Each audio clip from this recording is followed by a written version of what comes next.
আসসালামাইকুম বন্ধুরা, শুভ সকাল।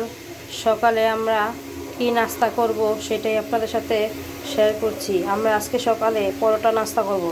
পরোটা বানানোর জন্য আমি চুলাতে পানি বসিয়ে দিয়েছি। পানিতে এখন আমি সামান্য লবণ দিয়ে দিব। লবণ এবং চিনি একসাথে মিক্স করে রেখেছি, এগুলো দিয়ে দিব। আমার পানি অনেকক্ষণ ধরেই বলক পড়তেছে। এখন আমি পানিটা ভালো করে নেড়ে ময়দাগুলো দিয়ে দিব। দিয়ে দিয়েছি ময়দাগুলো ভালো করে আমি এখন চুলাতে 1 মিনিট ধরে সিদ্ধ করে নেব। ময়দাগুলো সিদ্ধ হয়ে গেছে, এখন আমি ময়দাগুলো নামিয়ে মতে নেব। ময়দাগুলো যদি মতার সময় হাতে লেগে যায়, সামান্য পরিমাণ একটু তেল দিয়ে দিবেন আর সামান্য পরিমাণ একটু ময়দা দিয়ে দিবেন।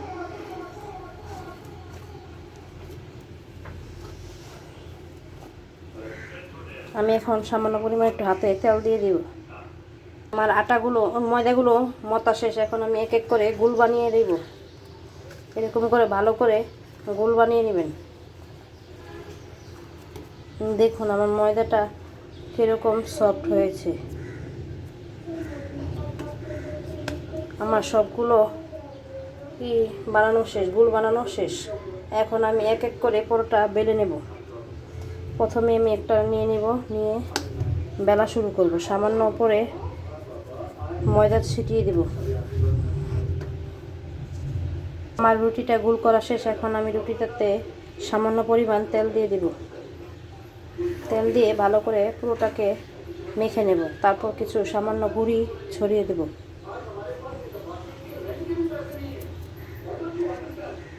তারপর আমি এটাকে বলটিয়ে নেব। চারপাশ ভালো করে বলটিয়ে নেব।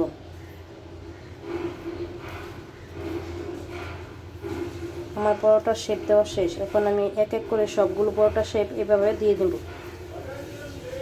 আমার পরোটার শেপগুলো দেওয়া শেষ। এখন আমি পরোটাগুলো বেলে নেব। পরোটাগুলো বেলা শেষ। এখন আমি একটা পরোটা সেঁকতে বসিয়ে দিয়েছি।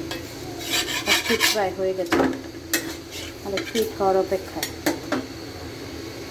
সামান্য পরিমাণ তেল দিয়ে দিয়েছি।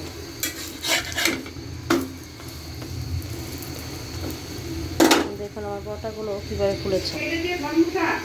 দেখুন বন্ধুরা, আমার পরোটাটা কী পরিমাণ ফুলেছে। এখন আমি এক পিঠ হয়ে গেছে, আরেক পিঠ উল্টিয়ে দেব। আমার পরোটাটা প্রায় ভাজা হয়ে গেছে। এখন আমি পরোটাটাকে নামিয়ে নেব।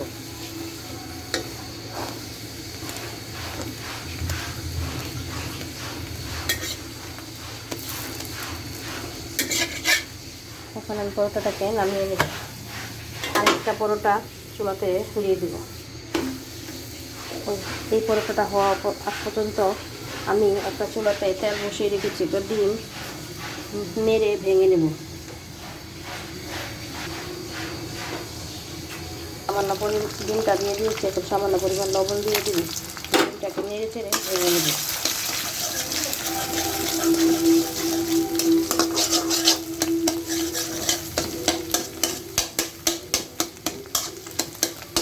এখন আমি পরোটাটা দেখবো ভাজা হয়েছে।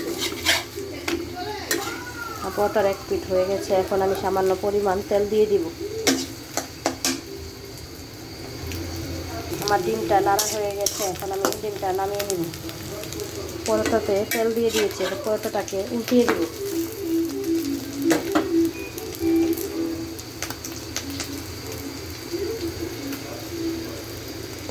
দেখুন আমার পরোটাটা কীভাবে ফুলেছে। আমি আরেক চুলায় তরকারি বসিয়েছি, তরকারিটাকে গরম করছি। আসসালামু আলাইকুম বন্ধুরা, আমার পরোটাগুলো প্রায় ভাজা হয়ে গেছে। আপনারা যদি চান কিছু পরোটা ফ্রিজে রাখবেন, তাহলে এইভাবে হালকা সেকে ডিপ ফ্রিজে পলিথিনে পেঁচিয়ে একটা বক্স করে রাখতে পারেন। ঠিক এইভাবে হালকা চুলার আঁচ কমিয়ে এবার হালকা করে ভেজে পরে ফ্রিজে রাখবেন। তাহলে পরোটাগুলো পজিক করা থাকবে 1 মাস ধরে। 1 মাস পর্যন্ত পরোটা ভালো থাকবে এবং আপনি পরবর্তীতে ভেজে খেতে পারবেন যখন ইচ্ছে তখনই। দেখুন আমার পরোটাগুলো কি সফট হয়েছে। এখন আমি পরোটাটা একটু ছিঁড়িয়ে ভিতরটা আপনাদের দেখাবো কীরকম নরম হয়েছে। দেখুন পরোটাটা কি পরিমাণ নরম হয়েছে। আমার ভিডিওটা যদি ভালো লেগে থাকে তাহলে আমার চ্যানেলটাকে সাবস্ক্রাইব করবেন, লাইক করবেন, কমেন্ট করবেন, শেয়ার করবেন। আসসালামু আলাইকুম।